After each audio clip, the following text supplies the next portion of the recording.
आप देख रहे हैं सुदर्शन न्यूज। नमस्कार, सुदर्शन छत्तीसगढ़ देख रहे हैं आप और मैं हूं आपके साथ स्मारिका ठाकरे। बुलेटिन की शुरुआत करेंगे पहली खबर के साथ।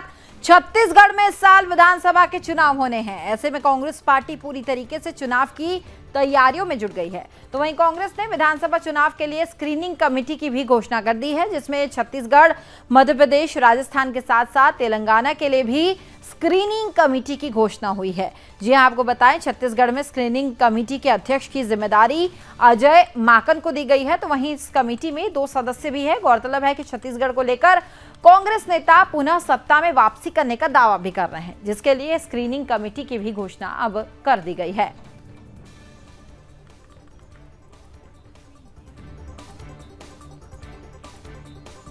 तो वहीं राजनांदगांव छत्तीसगढ़ से अगली खबर आपको बता रहे हैं, जहां 30 जुलाई को जो है मणिपुर हिंसा के मामले में आदिवासियों की एक सभा आयोजित की गई थी। इसमें कांग्रेसी विधायक इंदर शाह मंडावी भी शामिल थे। सभा के दौरान मंच से सरजू टेकाम ने एक विवादित बयान दिया और इसी विवादित बयान में कहा गया कि चुनाव के समय जब भाजपा कार्यकर्ता आदिवासी क्षेत्र में प्रचार करने आएंगे तब भाजपा कार्यकर्ताओं को टुकड़े टुकड़े में काट देना है। अब ये मामला अब और गहरा गया है और भाजपा सहित भाजपा के आदिवासी नेता इस बात का जमकर विरोध कर रहे हैं। जिले में भाजपा के आदिवासी मोर्चा के नेताओं ने आरोप लगाया कि जब सरजू टेकाम ने मंच से भाजपा नेताओं की कत्लेआम करने की बात कही, तब कांग्रेस विधायक इंदर शाह मंडावी मंच पर बैठे हुए थे और पूरी सभा में विधायक ने इस बात का विरोध नहीं किया। ऐसे में आदिवासी नेताओं ने मांग की है कि विवादित भाषण के आधार पर सरजू टेकाम को गिरफ्तार कर लिया जाए, नहीं तो आने वाले समय में प्रदेश स्तरीय आंदोलन की रणनीति पर भाजपा आदिवासी प्रकोष्ठ विचार करेगा। क्या कुछ कहा एमडी ठाकुर, प्रदेश उपाध्यक्ष आदिवासी मोर्चा के, उन्होंने आपको सुनवाते हैं।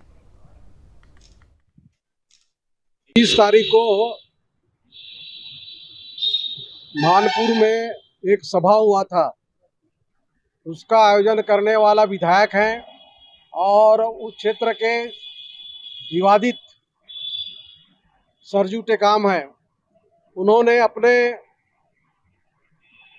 सभा में पूरे जनता के बीच में ललकारते हुए भारतीय जनता पार्टी के कार्यकर्ताओं को चुनाव के समय हम टुकड़े टुकड़े काट के फेंक देंगे, ऐसा अपनी बात रखा है, उसने बोला है।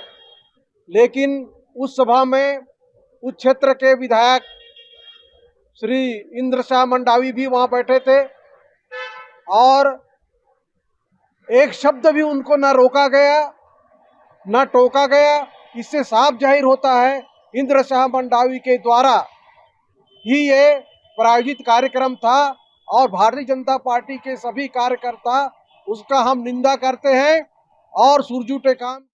तो वहीं अब बात करेंगे रायपुर की। रायपुर के महापौर एजाज ढेबर ने इन दिनों प्रगति यात्रा के माध्यम से लोगों की समस्याएं सुनी हैं। जी हां, और इसी कार्यक्रम में बुधवार को रायपुर दक्षिण विधानसभा क्षेत्र में आयोजित एक कार्यक्रम में मुख्यमंत्री भूपेश बघेल भी शामिल हुए। इस दौरान उन्होंने आम जनता को संबोधित करते हुए कहा कि रायपुर में बारिश लगातार हो रही है, लेकिन इतनी बारिश में भी रायपुर दक्षिण विधानसभा में जनसमूह साथ खड़ा हुआ है। मंच के दोनों तरफ भी लोग छाता लेकर साथ खड़े हैं और इस बात से ये साफ अंदाजा लगाया जा सकता है कि रायपुर दक्षिण की जनता क्या कह रही है कि जितनी बूंदें बारिश की गिर रही है, उतने वोटों से रायपुर दक्षिण में भी इस बार कांग्रेस का विधायक बनेगा। इस दौरान कांग्रेस के प्रदेश अध्यक्ष दीपक बैस समेत कांग्रेस के कई नेता भी यहां मौजूद रहे। और भाजपा के पदाधिकारी आज कांग्रेस की विचारधारा को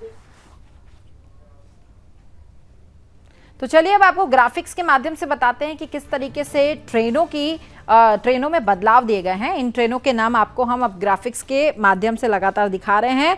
देख सकते हैं 4 अगस्त 2023 को रायपुर से चलने वाली 08707 Raipur Durg memo passenger special जो है वो रद्द रहने वाली है और 4 अगस्त 2023 को दुर्ग से चलने वाली 07708 Durg Raipur MEMU passenger special train रद्द रहेगी। तो वहीं 4 अगस्त 2023 को रायपुर से चलने वाली 078 Raipur Dongargarh MEMU passenger special train भी रद्द रहने वाली है। तो वहीं 5 अगस्त अगर 2023 की बात करें तो डोंगरगढ़ से चलने वाली 08710 Dongargarh Raipur MEMU passenger special train भी रद्द रहेगी। तो वहीं 4 अगस्त को रायपुर से चलने वाली 08729 Raipur Dongargarh memo passenger special train भी रद्द रहने वाली है। 5 अगस्त को डोंगरगढ़ से चलने वाली 08730 Dongargarh Raipur MEMU passenger train भी रद्द रहेगी। तो वहीं 4 अगस्त को अंतागढ़ से चलने वाली 08815 एवं 08816 अंतागढ़ रायपुर डेमो स्पेशल रायपुर और दुर्ग के बीच रद्द रहने वाली है। तो इन ट्रेनों के रद्द होने से यात्रियों को समस्या का सामना करना पड़ सकता है।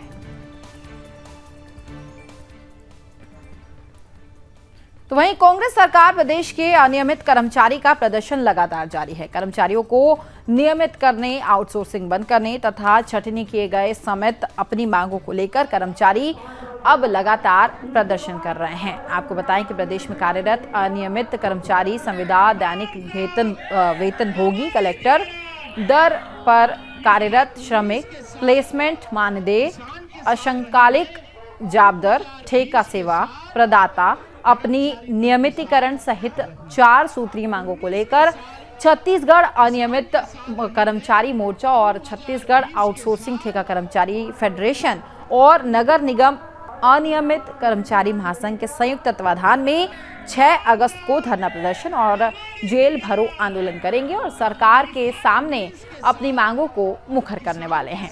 क्या कुछ कहा गोपाल साहू, प्रांतीय संयोजक अनियमित कर्मचारी मोर्चा ने, आइए आपको उनकी वो प्रतिक्रिया भी सुनवाते हैं।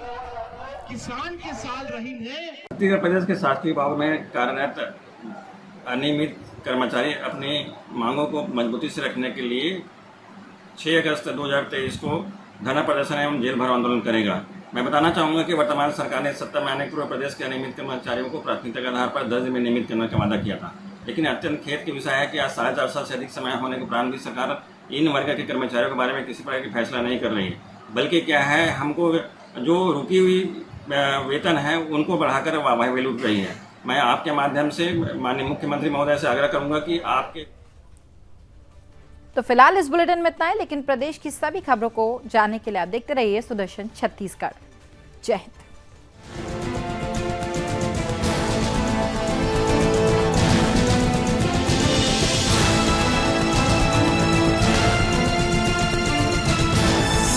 आप देख रहे हैं सुदर्शन न्यूज।